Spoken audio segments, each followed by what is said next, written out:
Hatulan natin ngayon ng anak ni Miss Africa. Dahil kung pangit, bebenta na siya.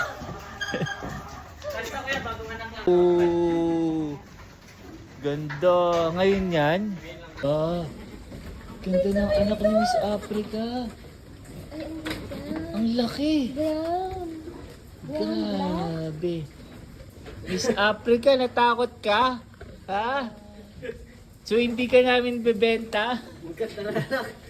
Grabe, ang gandang laki oh. Ilang araw lang to? Kahapon lang muna. Kahapon lang. So, wala pa isang araw. Grabe. And wala pang one day. Wala pang one day. Para na siyang Para na siyang 1 3 months. Laki oh. Wow, ang ganda.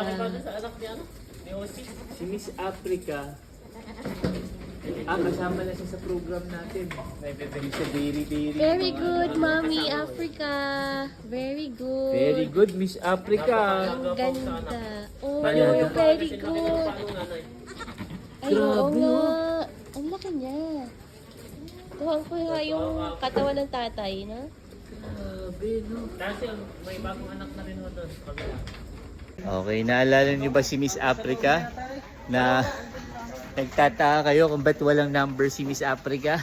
Dahil bebenta sana namin siya. Ngayon, nung binigyan namin, nung tinakot namin siya na pagka pangit yung anak niya, ay bebenta na namin siya. Biglang ang ganda ng anak niya at breaking the record, 5.5 kilos si Hakim. Ito, ayan, 5 kilos. Kaya nagtataka kayo, lahat may yellow tag. Kobe Bryant. Pero siya wala kasi pang-out na sana namin. Kaya lang, ang ganda ng anak. Kaya eto na, ayan na. Number Kobe. 24. Number 24, Kobe Bryant po. Kobe Bryant, ayan na. Dahil hindi ka na ibebenta, Miss Africa, bibigyan ka na namin ng number 24. Miss Africa. Kobe Bryant pa yung number mo, ha? Ayos ano, ha? Africa. Si Hakim. Oh, oo, pag bibili siya, pag pahit yung anak niya. Kaya black pa rin yung tag niya. Ang ganda ng anak niya, breaking the record. Ayan na.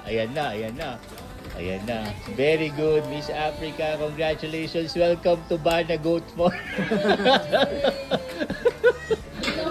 Belong ka na here. Ayan na. Graduate na. Legit na. Bana Goat Farm na. Si Miss Africa. Yay! Number 24. May yellow na rin siya. Masaya ka ba, Miss Africa?